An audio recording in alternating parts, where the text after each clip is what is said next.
Welcome to the With You Rugby Podcast, designed to give you an in-depth look at the United States Rugby Foundation, including our grant programs and recipients, fundraisers, events, and much more.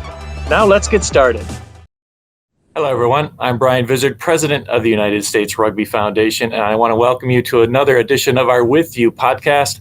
And as we get closer to our 2021 U.S. Rugby Hall of Fame induction ceremony, sponsored by Penn Mutual, we thought it'd be a good idea to get to know this year's inductees and special award recipients just a little bit better.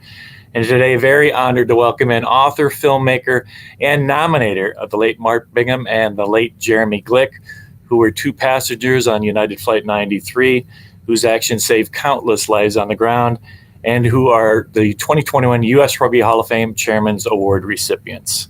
Welcome, Gene, and thank you for joining us today. I am incredibly honored to be with you, Brian, and thank you for helping me over the past year navigate this process. Do you know I'm not a rugby player, so this was I'm an unusual nominator for sure, for two very special people who I never even met. Yeah, I mean, I was just going to ask you, your name's not really synonymous with the sport of rugby. Do you have any background at all in the sport? I dated a rugby player. Okay. A long time ago, back in the 70s. So, well, tell us a little bit more about yourself and the project that led you to get acquainted to Mark and Jeremy. Okay, sure. I'm a rower. Raced nationally, was involved in Olympic work for the Organization for U.S. Rowing. And my sport changed my life in a huge way. And I'm a huge fan of athletics, and rowing is a sport of pain, some pain. And yet I've never played rugby, and I think rugby is a sport of a different kind of pain. Rowing demands self-sacrifice. When you're rowing, especially if you're in an 8, but even if you're rowing just in a double, you become willing to sacrifice a certain aspect of yourself and certainly deal with a lot of pain for the larger group. And so what happened is, a year ago, my husband was president of a little college up in the Adirondacks called Paul Smith's, and John Morgan, who's this wonderful filmmaker who does work for U.S. Rugby, and he's a bobsledder, he knew about a film I'd made about Joan Lind, my idol from the 20th century, the top woman rower, sculler from the 20th century. And he'd seen a copy of my film, and so we were chatting, and he sent me last year's copy of the film of the Rugby Hall of Fame. And as I was watching the clip, and he's really good, as I was watching the clip, the name Mark Bingham just jumped out at me. And I asked him on the phone, has anybody done anything on Mark? Now, why Mark and not Jeremy and Mark? The reason why Mark Bingham stood out to me was because I grew up in the Bay Area. I'm a old blue. I went to Cal. And on 9/11, the few days after 9/11, as the story of Flight 93 became known, Mark Bingham is the one name I remember from the tragedy of 9/11. And the reason why is I just remember thinking when I heard that this guy from Cal, who was a rugby player, had been involved with taking over that plane, I just thought, I'm not surprised. I'm not surprised at all. Because of what I knew of rugby, because I would have knew about the teamwork that would have been involved. And I think that flight alone also just captivated all of us in terms of it's impossible not to sort of project yourself into what if you'd been on that plane. If I'd been on that plane, even though I'm a rower, and somebody who's willing to maybe sacrifice some pain for friends, I don't know if I'd had the wherewithal to do anything about it. I mean, the ability to kind of understand what was happening and then act was something that I felt spoke so highly of the kind of person that was involved in rugby. And I think we'll never know how many people on that plane were involved. And everybody on board that plane, the 40 passengers and crew, all deserve credit. Now, a lot of people say, well, the Air Force would have just shot that plane down. That's not really true. The planes were not armed. The only possibility of keeping that plane from hitting the U.S. Capitol would have been if one of those pilots would have had the wherewithal to actually fly into that plane. And who knows how many people by then when they took the plane down, they were only 20 minutes from the Capitol by air. And so these people were incredible heroes. So, long-winded way of saying, I asked John Morgan, and he called you. and then you and I spoke. And I said, I think that Mark Bingham, with this being the 20th anniversary coming up, I want you to know how much the sport meant to me in terms of I associate it with this part of 9/11, with maybe the courage of people in 9/11. These guys exemplified it. And so you encouraged me to reach out to some people to find out if there was anybody I knew. Did you have another question for me, or can I just ramble? No, I was just going to, just say, how did Jeremy Glick get involved in this, in your thought process as well? Okay, so one of the first people I spoke to was one of my teammates from Cal, who used to work for the athletic department at Cal. So I asked her if she could connect me with the Cal rugby coach, the enormously famous and incredible Jack Clark. Jack Clark was the one who said to me, if you're going to do this for Mark, you need to do it for Jeremy, because he was also an extraordinary athlete.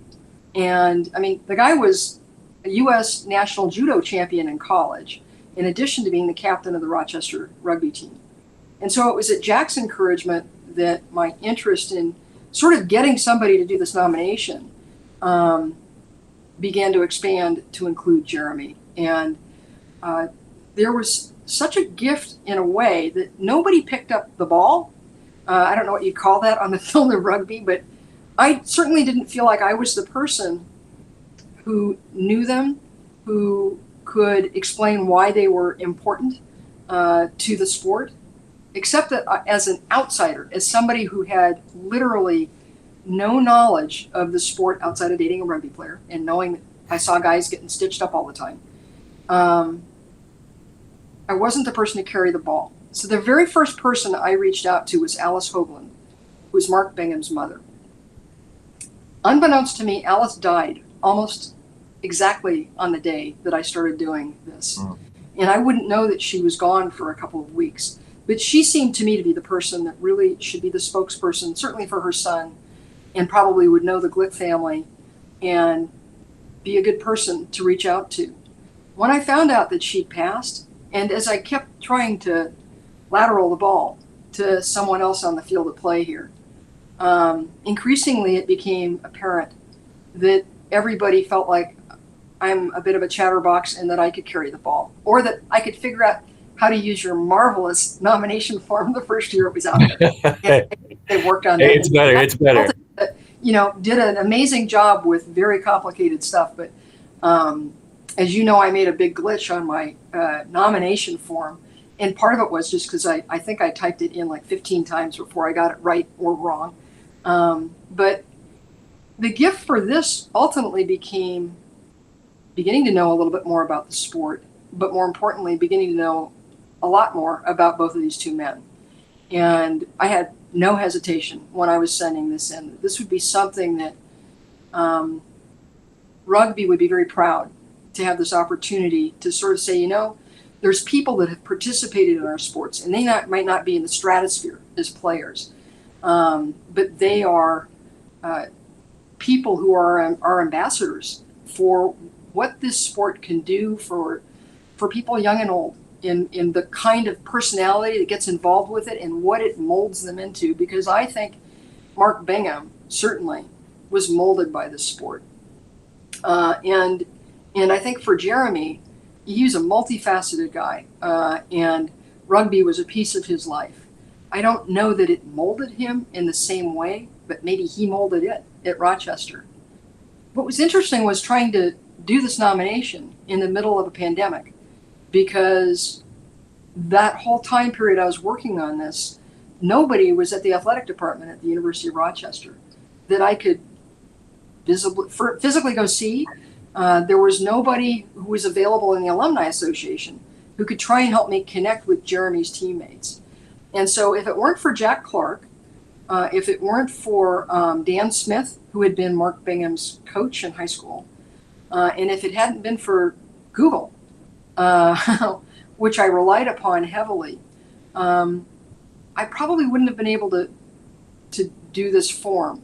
As I say, I think that you could argue that, well, these guys weren't like soldiers in a war, but in a way they were, in that they were ready when the moment arrived. And as I say, I think that we'll never know, there's some sense that there were many people on board the plane ultimately, because they've tried to piece together the voice from the cockpit. I've never listened to that, but members of the families have had an opportunity to listen to it. And there were multiple voices that were involved, including women's voices. So there were, multiple gender, multiple people. But of the 5 men that initially they started focusing on, actually there were 4, Mark Burnett, Jeremy and Mark. Those 4 guys, 2 of them were rugby players. I just think that their courage infected everybody else that was there. We're going to do something about this. The last words Jeremy spoke to his wife, Liz, were, we're going to go attack the hijackers. And so they were on it. They were together and sort of teammates in what was not a game, but the first moment of a war. Right. And, it's so touching to read what people had said. I mean, John McCain said he may well owe his life to Mark Bingham and a handful of other people, because that thing was coming in. And actually, hundreds, if not thousands of people who were in the Capitol that day could have lost their lives. We could have lost one of our national symbols. As it was, we had a huge hole in the Pentagon and huge holes in our hearts for the World Trade Centers coming down. And there's a huge hole in the field in Pennsylvania that sometimes gets neglected, even in our remembrance of 9/11. And it's a powerful place with 2 rugby players out of the 40 obelisks that stand on that field. And so for whatever reason, we believe in a sort of a connectiveness between things because of John Morgan's and my mutual love of Olympic sport. This thing all just sort of evolved. And the gold medal that Jeremy and Mark and the other passengers and crew of the flight were finally awarded by Congress. Initially, Jeremy Glick was the one person that his congressman stood up and said, I want to do this on September 20th. By then, it was pretty clear this guy had been involved, and then it was Mark, and then they added 2 or 3 other guys. And then ultimately, it encompassed everybody because we'll never know. Right. And they all did perish in this thing. But I think that the gold medal, the very first person to ever get it, was before the country was even created, was George Washington. And it's only been awarded a handful of times since. And if you look at it can be awarded to an individual. So people like Walt Disney was given this gold medal by Congress. But if you look at groups, there are a handful of groups that have gotten it. One is the Red Cross. Another is the woman I made my film about is a member of that 1980 Summer Olympic team, which was not allowed to compete. And then this tiny group of 40 people that died in that field are on it. So I think it's wonderful that, I know they're not in the Hall of Fame per se, but maybe the way that Mark and Jeremy have been identified is even more appropriate. That in this particular year, on this solemn occasion, they are gold medal winners of your sport. They carried rugby into my heart, so that I view the sport synonymous with heroes, with 9/11, with courage, with teamwork. There's a lot of words that are in my mind because of these 2 men. So that's why I filled out that application form. Well, we're glad you did. I mean, it's been really, really emotional listening to you. I mean, I feel like I've gotten to know Mark and Jeremy a little bit better and what kind of transpired a little bit more on that flight. And we really appreciate you carrying the ball. You didn't drop it. You didn't knock it on, as they say in rugby. So we really appreciate it. And thank you so much for your nominating Mark and Jeremy. And thank you for joining us today. Thank you. And, I wish you all well. I'm sorry that the pandemic continues to wreak havoc with this very special ceremony that you do every year. And I hope that all the nominees feel the applause and the awe and inspiration that they bring to their fans and the sport in general. Really appreciate being included. Thank you. Thank you, Gene. Well, folks, that's going to do it for this edition of the With You podcast. We want to thank Jean Strauss, and again, for sharing her memories and her research about Mark Bingham and Jeremy Glick.